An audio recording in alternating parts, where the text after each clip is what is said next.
It's the week ending Saturday, the 29th of February, and this is The Week Unwrapped. In the past 7 days, we've seen Harvey Weinstein found guilty of rape, the coronavirus triggering fears of a global recession, and singer Duffy revealing the tragic reasons behind her break from the spotlight. But we're here to bring you some of the stories that passed under the radar this week. Big news, not making headlines right now, but with repercussions for all our lives. I'm Olly Mann. Let's unwrap the week. And joining me today from the week's digital team is Joe Evans, Kari, Wilkin and Gabriel Power. Joe, you're up first this week. What do you think this week will be remembered for? How China allowed a Cambodian strongman to turn his back on the West. Kem Sokha has been charged with treason by the Cambodian government.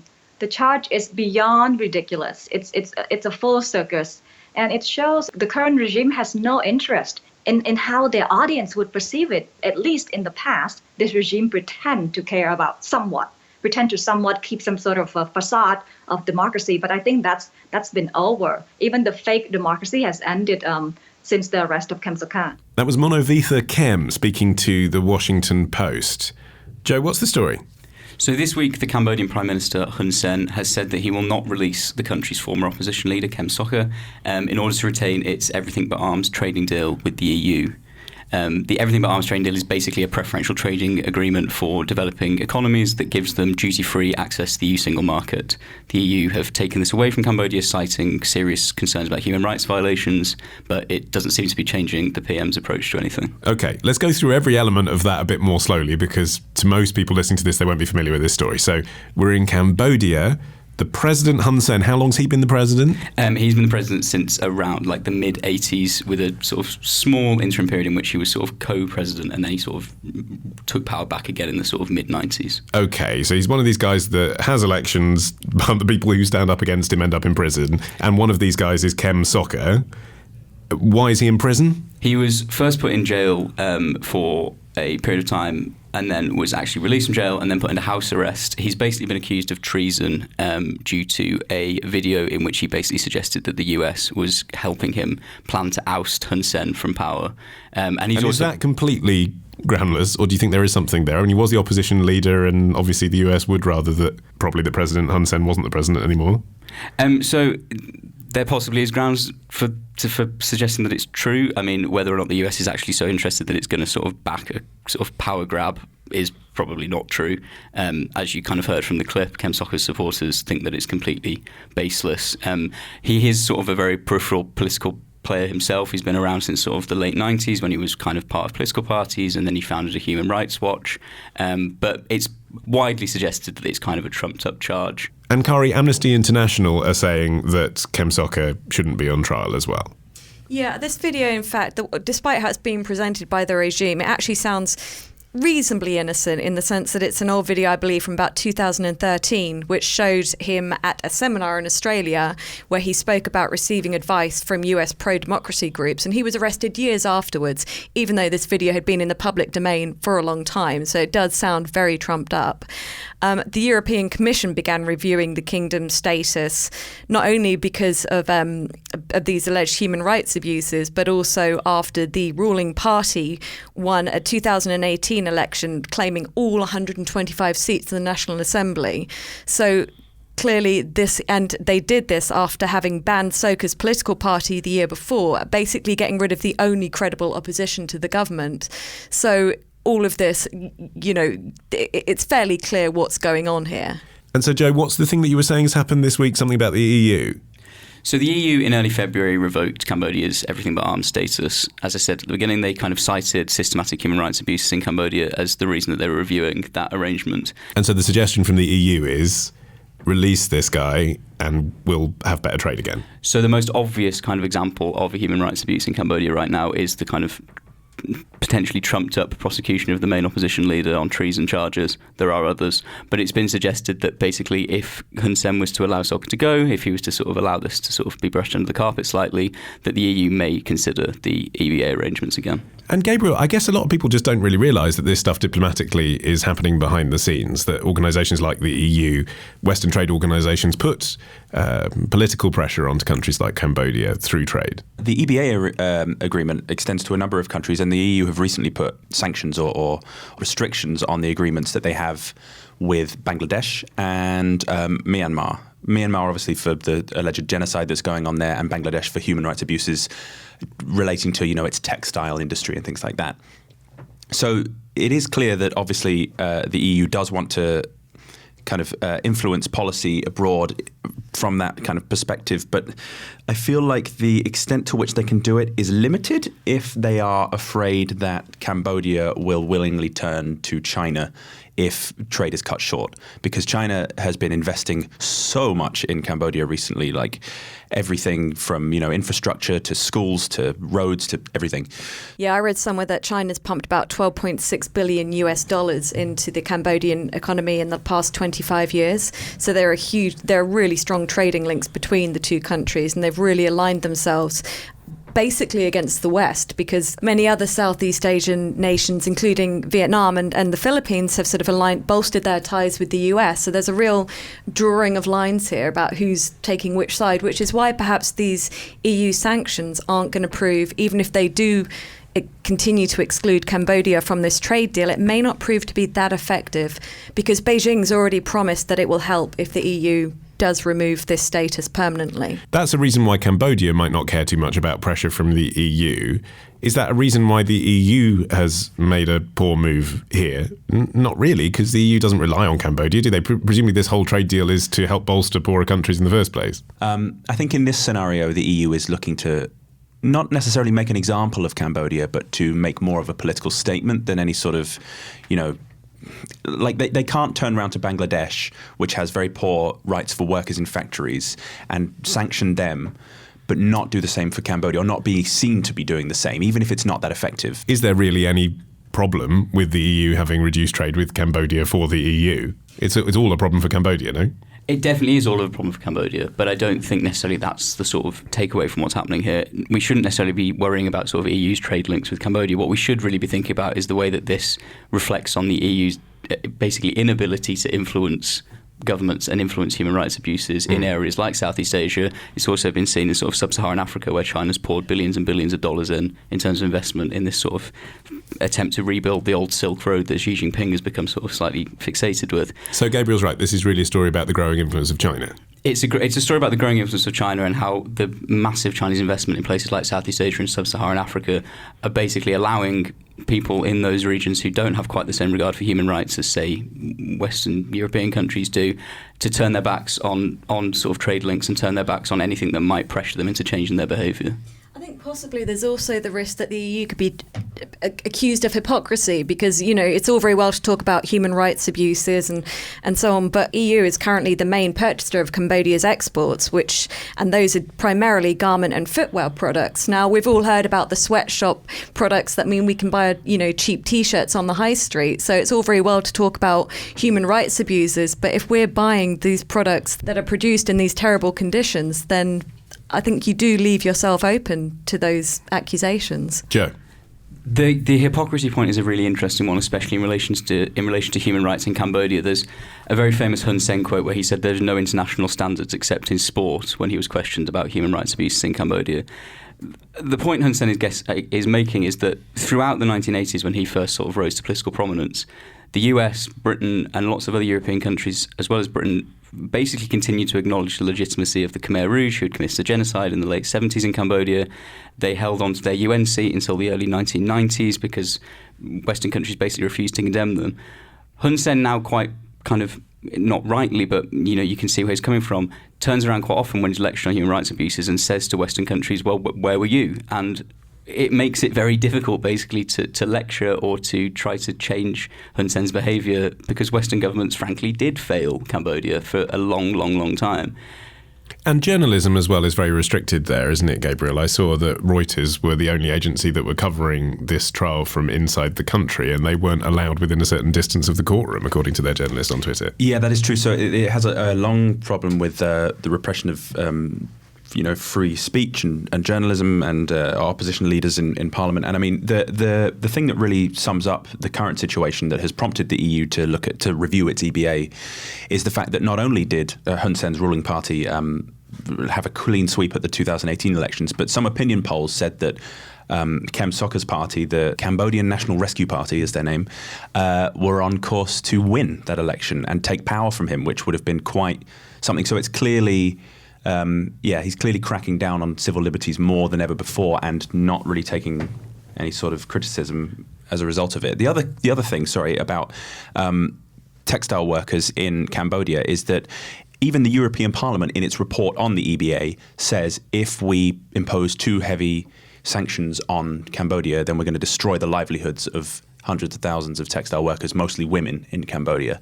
And obviously that's something that needs to be taken into account, even if it's a bit of a kind of tricky point to discuss. Yeah, and Kem Sokha himself, Joe, and you've lived in Cambodia. What was his policy? I mean, what would he have been like as a leader had he been elected? So first and foremost, nobody in Cambodia really talks about politics. It's very difficult to kind of get anyone to speak on the topic. Essentially, nobody really knows what Kem Sokha's policy is because he's never had the chance to enact it, and it's quite difficult really to see him sort of broadcast his policy because of, as Gabriel rightly points out, the sort of human rights abuses that do go on. It should be said, lots of Cambodian people that I knew, became quite friendly with, are actually big supporters of Hun Sen. They wouldn't necessarily wave a flag or wear a cap, but basically their argument is he basically took over the country after a period of horrific destabilisation. We now have a fairly sort of stable life. Yes, I can't go on the radio and broadcast my political views, but I have a house, I have a family, I have a job. And so it is quite a sort of tricky topic to get people to discuss, and frankly not one that is discussed for that reason. Whether or not there's widespread support for the Cambodian National Rescue Party is almost impossible to discern because opinion polls are very difficult to do in a country where people are terrified of giving an honest answer. Okay, thank you for that. Kari, you are up next after this.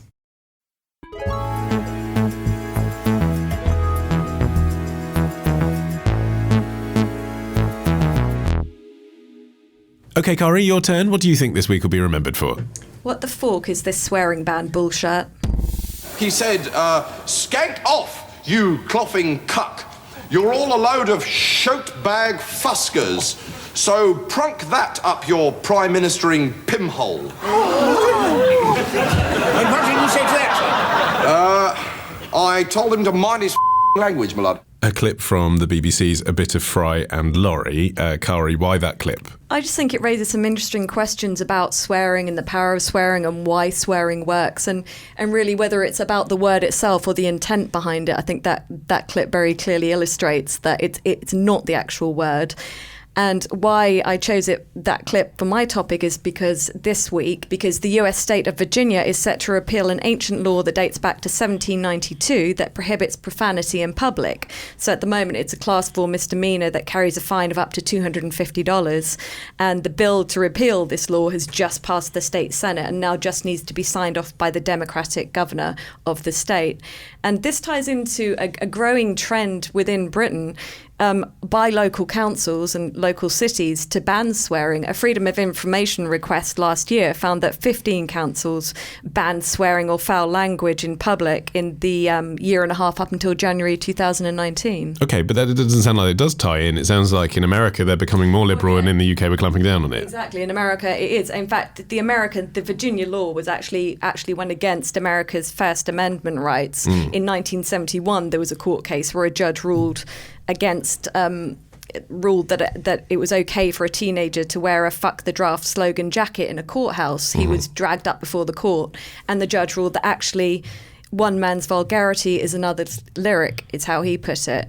And I find it, as a big fan of swearing, as someone who finds it very cathartic and think it can, in the right context, it can really enrich language, I find it very depressing that England and the UK seems to be going in the opposite direction. So if this is a really old law in Virginia that essentially wasn't actionable anyway, what has been causing people to create new laws in the UK?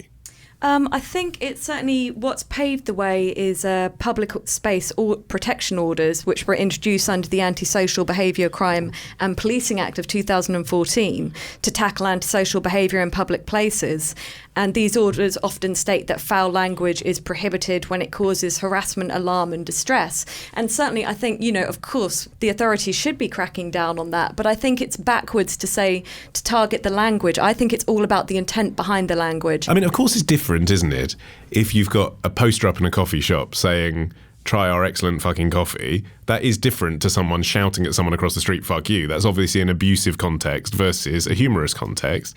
But nonetheless, I'm thinking as a parent of a 4-year-old, my child would say, what does fucking mean? I mean, that's why people don't like swearing, isn't it? And isn't that fair enough? You sort of understand why there might be laws against that. I do, but on the other hand, if you shout across the street, feck off, you can't be fined for that, and yet the intent is clearly the same. It's the intent. You can't police language in that way. Okay, so that side of my example, fair enough. But in the other side of the example, the sort of mainstreaming of swearing, if you like, the humorous mainstreaming of swearing, causing problems for parents, what about that? I mean, I agree. And I was thinking about this. Why, as a big fan of swearing, I don't want my 10-year-old twin daughters to say fuck, for example. That I'd be pretty horrified. And I think it's all about the fact that, one, it introduces concepts to children. They have to understand what fuck means in a literal sense. And also they haven't got the maturity to understand which contexts it's appropriate to use language, which context it can be really positive to use swearing, and when it can be damaging and make you just look abusive and ignorant. Gabriel, what's your view on this? So I also love swearing. This podcast is actually the point in my point in my life where I swear the least by far. But studies have shown that swearing is really quite good for people health-wise. It's very cathartic. It helps lower blood pressure. It also a study from a few years ago showed that regular swearers are, I mean, obviously it's a subjective term, but they're more intelligent and often have a larger vocabulary than non-swearers. And it's also a sign of being more honest. I think there's absolutely nothing wrong with swearing, and if I heard it frequently in public, I would not care. And also I wouldn't care if my son heard it. So I have a 6-year-old, and it's just part of life. Like, I wouldn't want to shield them from that so much. It's such an important part.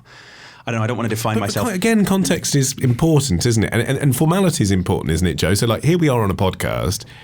Our listeners probably wouldn't be surprised if I said that sounds like bullshit to a story, but you would be surprised if Emily Maitlis said that on Newsnight, wouldn't you? Because the context is different. You're not expecting that kind of informality. I mean, I'd be more inclined to watch it if she did say that on Newsnight. But I totally agree, actually, that one of the issues, I think, is one of, especially with children, one of the issues is a formality and context issue. I think fairly obviously when I kind of do an interview or when I interview to my job or whatever, I didn't drop a C-bomb halfway through the interview because I'm an adult and I can kind of read contextual situations. I think the issue with children is that they're less able to read contextual situations and less able to know when it is and isn't appropriate to swear. Having said that, you don't fix it by just kind of sticking cotton wool in their ears and hiding the fact that swear words exist until they're 18. Yeah, exactly. As Gabe was saying, you can't stick cotton wool in their ears. You just have to explain to them that these words aren't appropriate for children. You can use them when you're older. Certainly not at this point. And I think trying to crack down with laws to prevent children hearing these words is, I think it's the intent behind the words that's more often damaging than the words themselves. Is anyone really offended by, I can understand it's a generational thing. We may not think twice about saying fucking or whatever, whereas older generations may, because it's all about sort of your upbringing in terms of which words you find offensive.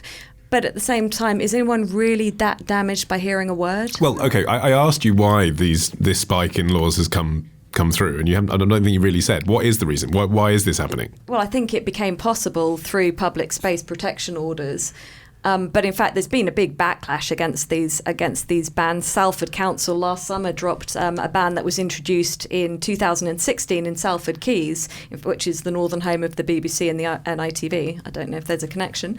But up until then, they had on-the-spot fines of up to £1,000. But it was ditched last summer after basically locals and people further afield just said it was pointless. So, and why did public space protection orders, I've seen that written as the acronym PSPO, why did PSPOs come in the first place then? What was the To target antisocial behaviour, and I don't, and Right, so but that is a thing, isn't it? It is. Like groups of people hanging around that then swear at people as they walk past. You can see why people want to enact law against the that. fact that they're shouting in an aggressive manner? Exactly. If they were going, frack you idiotic, dunter, that's what's offensive. But the thing is, as well, it wouldn't necessarily be, the minced oaths like that, saying "frick you" and all that stuff, because that's kind of laughable. But if they said, "Oh, I'm gonna beat you up, or I'm gonna stab you," without swearing, then that would be similarly, scary or antisocial, I guess. Whereas the specific words are ridiculous. I mean, what sort of weird pearl-clutching conservative nonsense or like rabbit hole are we going down with these stupid laws? Like the only other places that have them. Well, I mean, Virginia has one law, the one that we're talking about, from the 1790s, which they're getting rid of because they realise it's ridiculous. And then where else is that? Where have they got them? Russia? Having I mean, said that, do we want to emulate them? You'd be amazed actually where they do have them. Australia, which isn't necessarily a country you'd think would be too upset by foul language, that has nationwide anti-vulgarity laws. Dubai, a bit more expected, you can be fined or jailed. But St. Kitts in 2016, 50 Cent, the rapper, was fined over $1,000 for swearing on stage. So it's patchy, but I don't think that in any way excuses it. And it's back to front. It's back to front to fine someone for the language they use to be abusive. It's the being abusive that's the issue. Perhaps the most high-profile example of the testing of societal attitudes on this most recently was probably the Liberal Democrats' campaign just before the last general election of bollocks to Brexit. I think that won them a lot of support in the sense it made them seem human. They didn't sound like politicians. They sounded like ordinary people, and it becomes a lot more relatable. And it also won them a lot of criticism. A lot of people said this is like puerile. I think to some extent that does sort of show the dividing line in this debate, because they were trying to campaign on the kind of platform of reversing Brexit, which is a predominantly young-centric policy. And the fact that they'd had bollocks in their slogan, I think, is evidence of their attempts to appeal to the young, and almost sort of shows the cringe factor of politicians trying to get down with. Well, I was going to say that maybe it just shows a dividing line between who is and isn't offended by swearing. That if you're trying to appeal to young people, using bollocks to Brexit is fine. And yes, maybe it did kind of, some old people kind of clutch their pearls and were very upset about it. But that maybe it evidences a dividing line in the swearing kind of argument. I mean, what I hope will happen is that these bans will make people think about swearing and the role it plays as society's safety valve, as a non-physical way to vent emotion, and realise that there could be far worse things. OK, Gabriel's up next after this.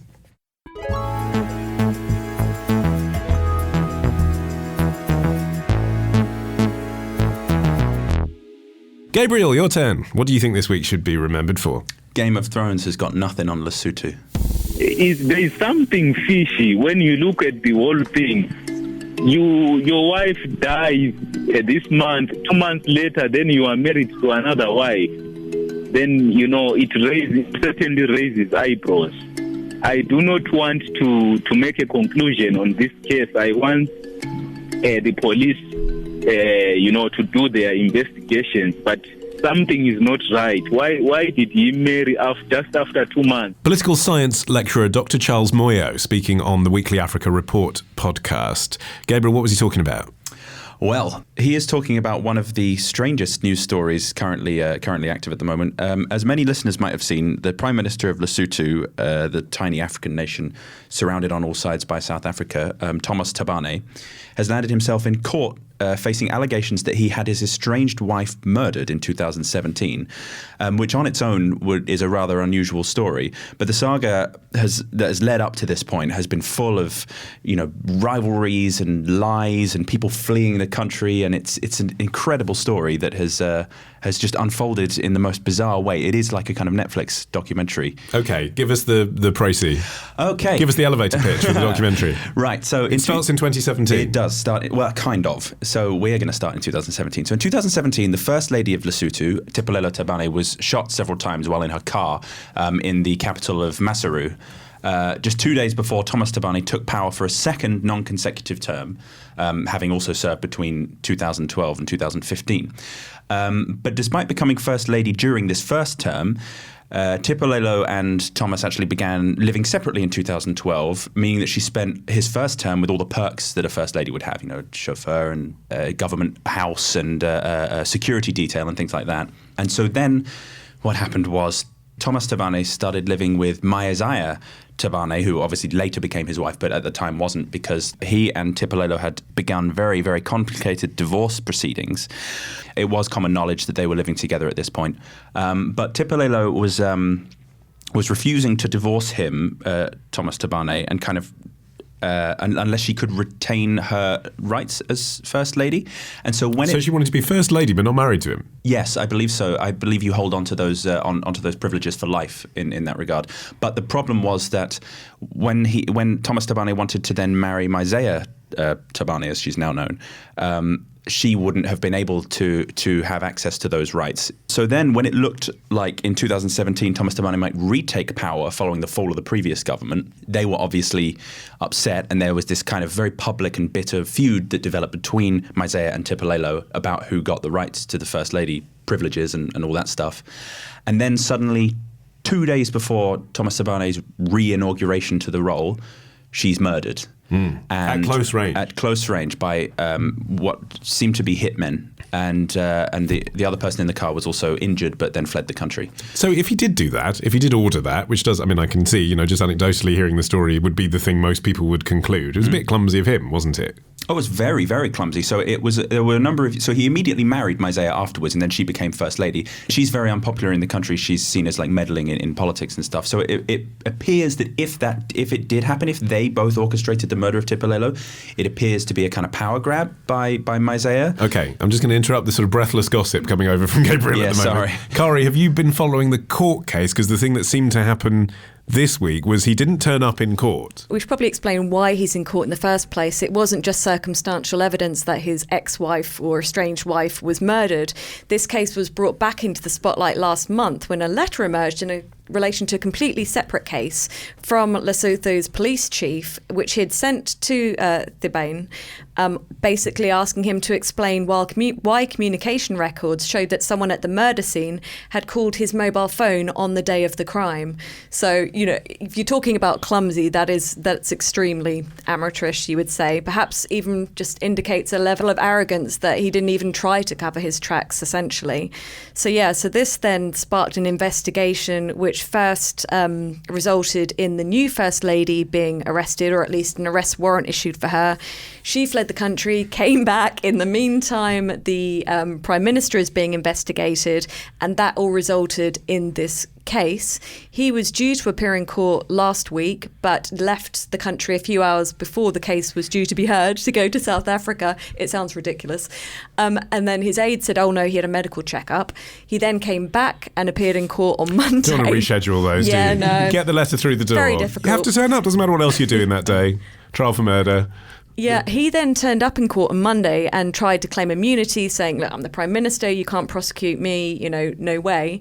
A day later, he then appeared before the Parliament basically going, I think his exact words were, I deserve a pat on the back because I've said that I will resign in July. Nothing to do with this case, but because I'm now 80 and getting tired. Which I didn't realise when I stood for election 3 years ago, that I would be 80. I think it sums up his quote, I don't understand you people. Okay, so implications for the rest of us then, which is one of the briefs of this podcast. Joe, is it that he is arguing that he's now above the law? Is that the thing that we should be concerned about? Is it implications for Lesotho? Because I've seen that South Africa have talked about potentially absorbing it into their own country. Or is it something else? So this is two-pronged, I think. I think it's, first of all, as you say quite rightly, South Africa is very closely monitoring this. The South African finance minister has suggested that Lesotho could end up becoming part of South Africa, which means, we could lose a country off the map, which would be kind of very interesting.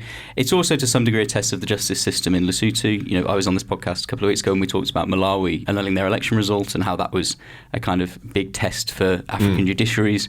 And this is another test of African judiciaries. Will Thomas Thabane be kind of tried as a normal citizen would be, or will it be another example of him getting, or will it be another example of a powerful African man basically being able to do what he wants? And referring back to your story in Cambodia earlier, there are parallels. Obviously, you've got powerful people in court, but it seems like in Lesotho this is being reported. I mean, we heard the clip.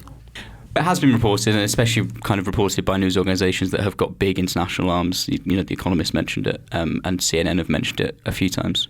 But it's also it's not the same as the Cambodia situation, because Hun Sen is a kind of strongman. Not exact. I mean, I guess you'd call him a dictator. I think he's a dictator. Yeah. So, and that's certainly not what is happening with Lesotho and Thomas Thabane, because as soon as the allegations arose in January that he was probably implicated in all of this nonsense, or that he allegedly is, his party, his own party, the All Basotho Party, which currently obviously controls the government, immediately called for him to step down and called him a threat to the nation.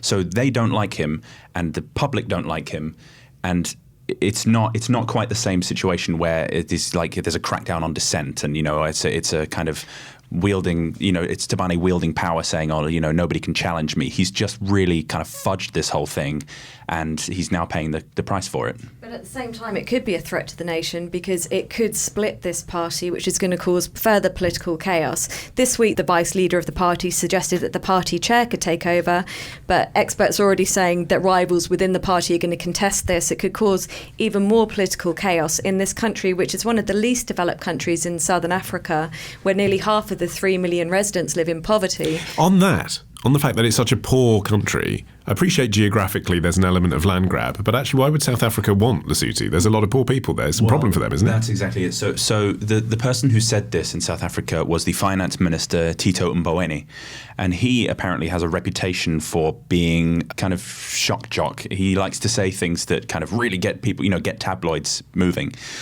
So he proposed it apropos of nothing, really. He was like, hey, why don't we do this? Lesotho is having such a crisis. Let's just take their land. There's an ethnic divide, obviously, between the two countries. Lesotho is predominantly populated by Basotho people. They're never going to agree to it. Lesotho, they've also they've resisted land grabs in previous decades and centuries from South Africa, so there's no chance that this is going to happen. It's an inflammatory comment that's made to kind of stir up I don't even know what. And Joe was saying earlier with regard to Cambodia that the president there has, amongst many people, retained his popularity. By contrast, what do people in Lesotho think about Thomas Thabane? And he's 80 years old. He was elected, but presumably this murder charge is not going down well.